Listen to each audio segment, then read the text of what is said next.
L'iPad est un outil de productivité à ne surtout pas négliger. Dans certaines situations, il peut être un outil très important de votre quotidien selon ce que vous faites dans votre vie et selon vos objectifs. Ce ne sera pas le même iPad que on pourrait vous conseiller. En effet, rien ne sert d'avoir un iPad Pro lorsque vous êtes là que pour consommer du contenu ou jouer à des jeux. C'est dans cette vidéo que vous allez pouvoir savoir quel est l'iPad qui correspond le plus à vos besoins et à vos envies évidemment, parce que au-delà des besoins, je tiens à rappeler que seules vos envies guideront votre achat final. Ne vous bridez pas non plus. Je prends 5 secondes pour vous rappeler qu'avec l'équipage, on sort une vidéo par jour du 1er au 25 décembre. Donc soyez au rendez-vous, abonnez-vous et mettez la cloche. Et n'hésite pas à me mettre en commentaire à la fin de la vidéo quel iPad tu aimerais avoir, toi du coup, entre tous ceux que je vais vous proposer. Alors évidemment, je vous proposerai pas des iPads non vendus sur le site Apple parce que sinon il y en aurait beaucoup trop. Donc on va se concentrer sur cela. On va commencer par l'iPad mini.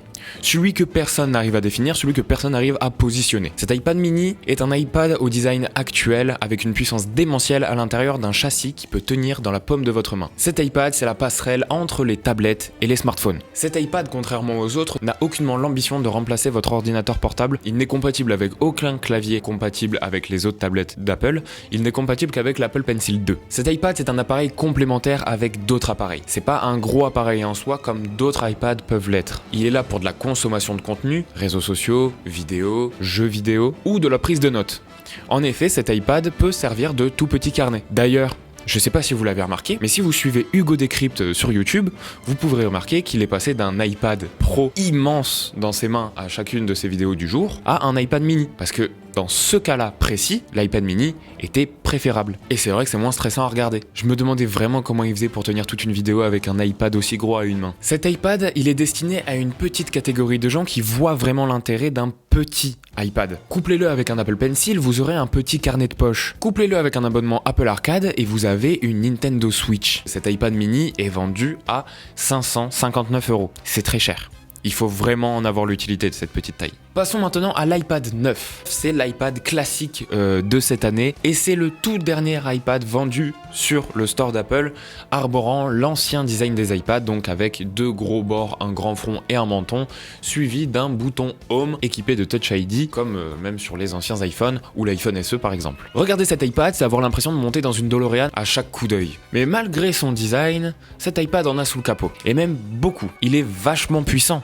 Surtout par rapport au prix, car les concessions ont été effectuées sur le reste. En effet, son tarif défie toute concurrence, et c'est l'argument principal de cet iPad, qui est vendu pour la modique somme de 390 €. Cet iPad est compatible avec le Smart Keyboard, ainsi que l'Apple Pencil de première génération uniquement. Je conseillerais cet iPad aux moins fortunés qui en ont l'utilité, et qui ne sont absolument pas intéressés par la petite taille de l'iPad mini. Cet iPad, c'est un excellent ordinateur pour les étudiants qui n'ont rien d'autre à faire que prendre des notes et faire des recherches. J'exclus totalement les étudiants créatifs dans le lot. Je ne pourrais absolument pas gérer mon travail créatif sur un iPad tel que lui, mais un étudiant en droit, en commerce, je sais pas, ou en fac d'anglais, qui n'a rien d'autre à faire sur un iPad que des recherches, consommer du contenu personnellement et faire du traitement de texte ou de la prise de notes, cet iPad sera parfait pour ces gens-là.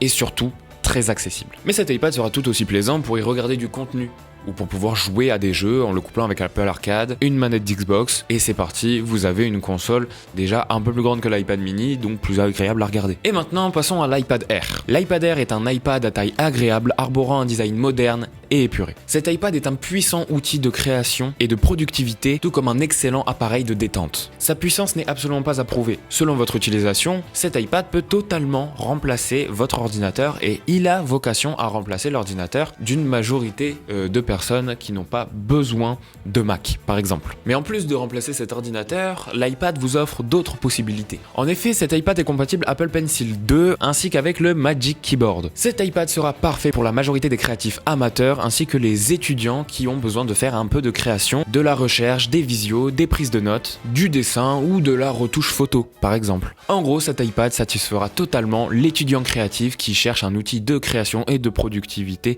design moderne, tout en ayant un placement qui n'est pas orienté professionnel afin d'avoir un prix assez décent, de 670 €. Cet iPad est un excellent juste milieu. Bon, maintenant on s'attaque à l'élite, à une tranche de la population très réduite. L'iPad Pro est un monstre de puissance. Il est l'iPad sans compromis. Il vous donne la liberté de laisser cours à votre imagination au-delà même des limites du possible. Tout ça sur un écran au bord plus resserré et équipé du ProMotion, donc un taux de rafraîchissement beaucoup plus élevé pour une navigation beaucoup plus agréable et une réactivité en dessin accrue. Équipé de la puce M1 qui équipe les Mac comme le mien par exemple, comme le MacBook Air de 2020 ou le MacBook Pro de 2020, cet iPad ne sera jamais poussé à bout. Vous n'y arriverez pas. Parlons d'abord du 11 pouces. Cet iPad est destiné aux professionnels, tels que les architectes par exemple, qui peuvent avoir un intérêt à utiliser un capteur LiDAR, qui est un capteur qui est utile dans tout ce qui est réalité augmentée, mais également pour prendre des mesures, pouvoir se projeter dans un espace en 3D. Mais il est également excellent aux créatifs les plus exigeants, qui seraient bridés par un iPad Air, tout en pouvant se déplacer avec un appareil plus mobile et transportable qu'un PC ou un Mac. Et pour ce qui est du 12,9 pouces, cet iPad est destiné aux power users, comme d'habitude chez les extrêmes.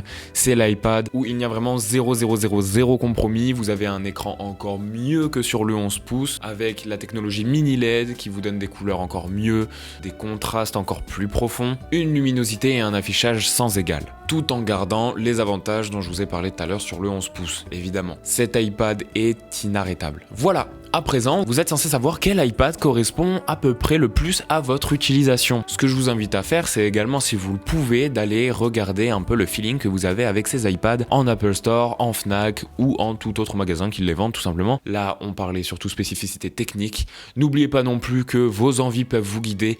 Rien ne vous empêche de prendre un iPad Pro si vous en avez les moyens, alors que je vous ai clairement plus orienté sur l'iPad Air. Faites-vous plaisir, c'est Noël, c'est beau, c'est magique. On se fait plaisir, c'est le maître mot. Et on se dit à demain pour une prochaine vidéo.